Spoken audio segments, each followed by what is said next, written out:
We just placed a big seed order for our 2026 garden, and we are going over all of our plans and goals for this year. I thought it would be neat to talk you guys through all the seeds that we ordered and share with you our goals for our garden this summer. I don't bite you, Mom. I don't put them in. Okay, you want to put them in?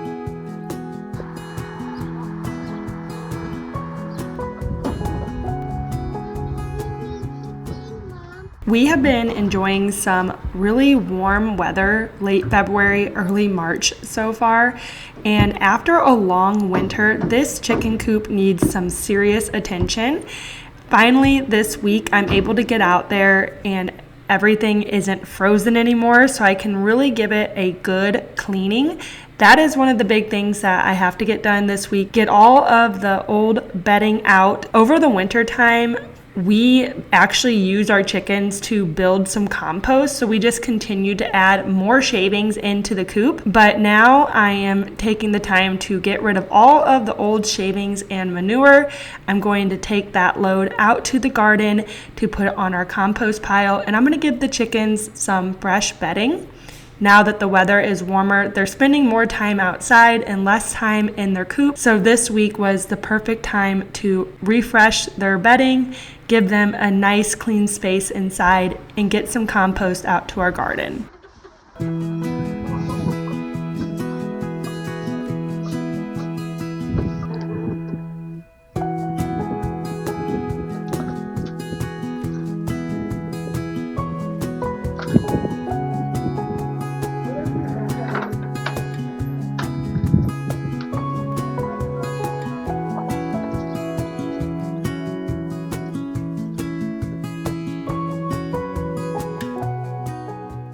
I have shared in previous videos, but this is a new garden space to us. Last summer was the first summer that we gardened in this area of the farm. We had a pretty well-established garden in the years prior, but last summer we broke ground and built our home out here on the farm, and some of our building plans changed. So we had to move our garden. Our old garden actually ended up getting graded out to build our new building. Because we started completely fresh last summer, we only felt behind all summer long in our garden. And about mid to late summer, we decided to shift our focus to start preparing this garden space long term. We were not getting very good crops from the garden with the new building project and all the things going on. We did not have the time to be building a garden space as well as really pouring into the crops that we were growing. So going into this year, we have much bigger goals for our garden because we feel like this space is ready for it. This week, I'm just getting out there and cleaning up some of the old crops, getting them out of the ground, throwing them on our compost pile, and just getting some of our rows ready. We are doing a no-till garden, and it consists of 3 big garden beds. We laid down a 20-foot by 50-foot tarp last spring to kill out the grass and then build our rows on top of that area. We build each of our rows with compost, and each row is 20 foot long by 2 foot wide, and then we put an 18-inch walking path in between them. Last year, we got 2 of our garden beds, the 20-foot by 50-foot areas, completely ready with rows. And then last fall, we laid down another tarp to make a 3rd garden bed. So this summer, we will add rows into that bigger bed area.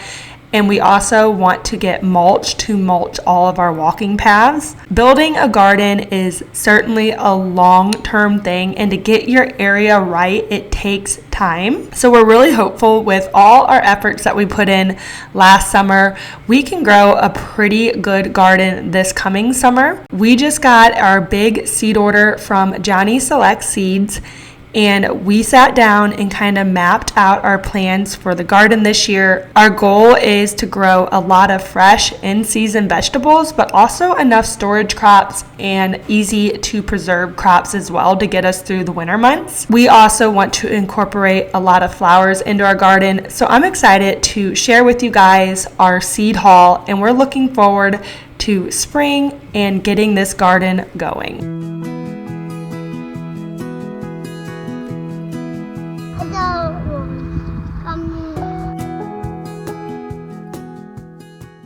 This year, our big goal is to get towards self-sufficiency. So that is having fresh vegetables all summer long, but also having storage crops and then vegetables that we can preserve for the winter time. We don't start any seeds yet, so we ordered seeds that we'll plant directly into the ground. And then when it's time to plant our garden, we will go to the local nursery for tomatoes, pepper plants. We generally buy some cabbage plants and broccoli. So this is just our seed haul for things that we will direct sow. The first thing that we have here is different corn. So we have some sweet corn that we want to grow. I really want to try to grow this organically.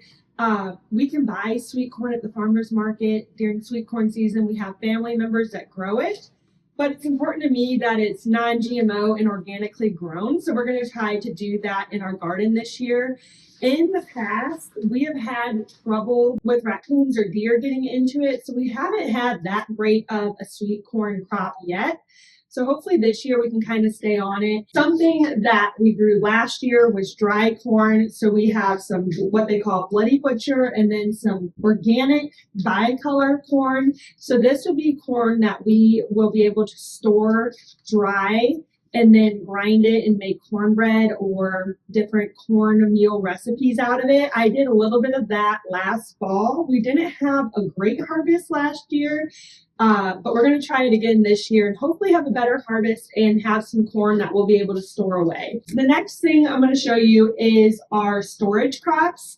So these are carrots. I really want to try to do better with storage crops this year. I have read and listened to so many other YouTubers how that is a very staple part of a self-sufficient garden. So I want to build our garden around storage crops. We have 3 different varieties of carrots here. One of them is actually called storage carrots. So we're going to try to do better with carrots this year and then hopefully have a big enough harvest to store away. We will also do onions and potatoes. We will get the potatoes locally and order onion bulbs closer to the time to plant. We won't start any of those from seed other than our carrots. Kind of along the lines with our storage crop is also easy to preserve staple crops. So that is cauliflower for us and broccoli. They're very easy to harvest, blanch, and just freeze for winter stockpile. We have cauliflower seeds here, and then closer to planting time, we'll pick up broccoli plants and we'll just plant those when we plant our cauliflower. We also picked up some red beets. Last year we did red beets and golden turnips, and those preserved for a really long time in the refrigerator. Beets and turnips are one of those things you have to like them. If you don't like them, there's really no point in growing them. But I actually found that putting them into some pot roast or soups was a really good way to use those out of the refrigerator during the winter time. The next thing that we got is cabbage, green storage cabbage and red storage cabbage through Johnny Select Seeds. And this year, my goal is to grow enough cabbage to preserve into sauerkraut, hopefully for the whole year. I'm going to kind of look into canning some sauerkraut or how long I'll be able to store it in the fridge if we can kind of have a good early spring crop and then another late fall crop since it is a cool season vegetable. The whole thing is trying to plan the garden with crops that we will actually use, but also ones that are going to be easy to harvest and preserve. I have yet to be able to put away enough to get us through the entire winter time. But I think between a good amount of storage crops and then easy to preserve crops like broccoli and cauliflower, things that I can blanch and freeze, I'm going to be well on my way towards that goal. We also ordered some squash, zucchinis, and cucumbers. This will be just some fresh eating vegetables throughout the summer months. We'll also get some okra in the ground. Okra is one of those plants that you have to harvest. The more you harvest, the more you get, especially when it gets really warm. it just grows crazy. But we love to eat those fresh in-season vegetables. Another thing that we eat fresh of in season is lettuces and garden greens. So we've had pretty good luck with them in the past. Some of these are left over from last year. We have some spinach and kale. And then we ordered this year Swiss chard. We really like Swiss chard, and then a lettuce mix.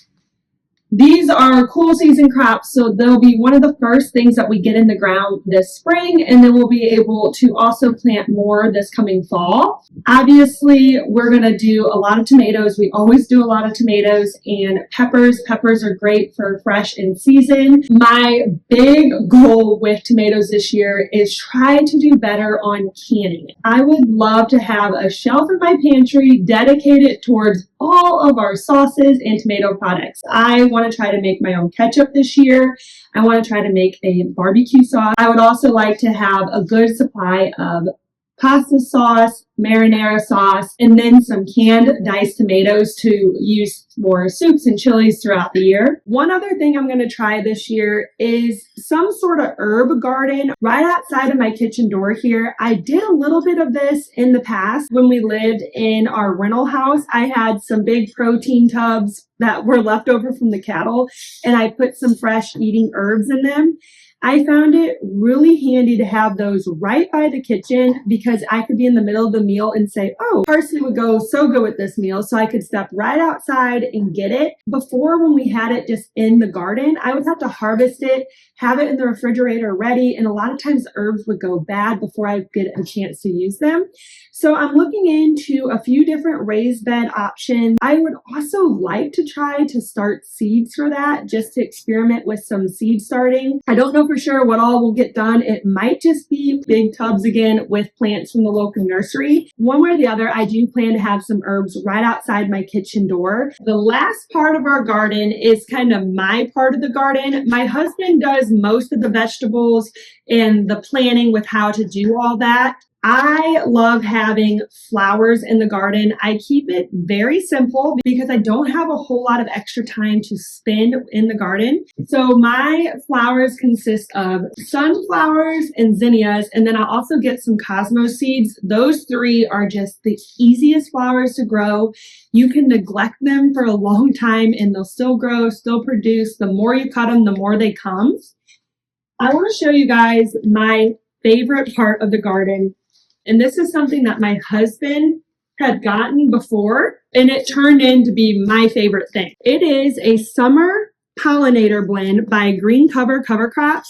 My husband ordered a big bag of this, and all the rows that he did not have a vegetable growing in, he just scattered this out by hand, and it turned out to be the prettiest flower mix that blooms just all year long. There's a lot of like flowering plants in here, and it is so pretty. We just scatter it throughout different rows in our garden, and most of my fresh flowers that I cut end up coming from this pollinator blend. And this year we had another local farmer contact us about keeping bees on our property. So I really want to have a lot of this available for the bees to feed on this summer. Obviously, flowers don't add to our self-sufficiency, but it is my favorite part of the garden. I love to be able to go out and cut fresh flowers all summer long.